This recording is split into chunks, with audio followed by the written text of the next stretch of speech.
Foi só em 92 que mudou a licença e ele passou a ser livre. Em 91 ele impedia o uso comercial e em 92, depois de assistir uma palestra do Stallman, o Linus resolveu colocar a licença de GPL. Pode perguntar. É um encontro, acho que a ideia é ser o mais informal possível. Então, porque tem uma... A gente está vendo um pouco da idade da pedra hoje em dia, né? O Linus tem trabalhado muito nisso. O Linus tem trabalhado numa versão mais pura do Linux em termos de licença, né? Só por licença livre. Mas a gente naquela época não tinha, e hoje em dia a gente ainda não tem, um sistema totalmente livre. Porque o hardware ainda é proprietário, o projeto do hardware ainda é proprietário.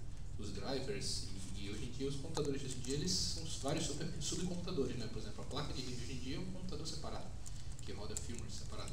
A BIOS ainda não está, o pessoal está tentando implementar uma BIOS que seja 100% livre e ainda não chegamos lá, né? Quer dizer, oi? Isso é uma ótima notícia. Eu nem sabia que já estava pronto. Eu vejo há muito tempo o pessoal querendo implementar uma BIOS livre. Na conversa a gente vai chegar aí. Inclusive era o ponto que eu ia falar agora. E o projeto de hardware também é aberto. Não, coisa. Eles não publicam a investigação? Não, hardware. Como é que o pessoal na Venezuela está montando um log igual? Vamos lá, né? Mas enfim, assim, só para clarificar um pouco, assim, para o movimento software livre, a questão do hardware... Eu vou monopolizar esse microfone. Não, pode monopolizar. Aliás, não monopolize. Use o quanto você quiser, mas não monopolize. Livremente.